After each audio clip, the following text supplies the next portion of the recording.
আমাদের কালেমার পতাকা টাঙ্গানোর সময় এক পুলিশ কর্মকর্তা বাধা দিলেন। এই ভিডিওটি দেখেন, তারপরে আমি বলতেছি। নিষেধ কালমার পতাকা। আচ্ছা ওই একটু আইনের পতাকার দিকে ধরো ভাই। হ্যাঁ ঠিক আছে নিতেছি। কালিমার এই যেগুলো খুলে ফেলাইছে আমাকে। লাগানো যাবে না, নিষেধ। এই মেসেজটা একটু আমার মোবাইলে আসেন কমলাপুরের দিকে। স্যারকে একটু নিষেধ করতেছি, স্যারেরা মানতেছে না, একটু আসতে হবে। মানতেছি না এরকম না স্যার। না স্যার,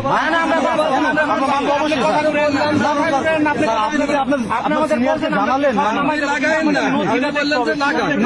স্যার, আমি কি বলছি মানতেছি না এরকম না। আপনি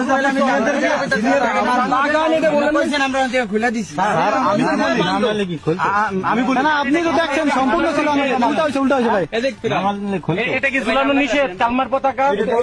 সৌদি আরবের পতাকা নিষেধ করা হয়েছে। মানে কে নিষেধ? সৌদি আরবের পতাকা গভর্নমেন্ট পাঠাইতে বলেন, আপনার হোয়াটসঅ্যাপে পাঠাইতে বলেন। আচ্ছা পাঠাইতে বলেন। এই দেশে ইউরোপ আমেরিকার পতাকা টানানো বৈধ। আর কালেমার পতাকা মুসলিম পরিবারে এদেশে 98% মুসলমান।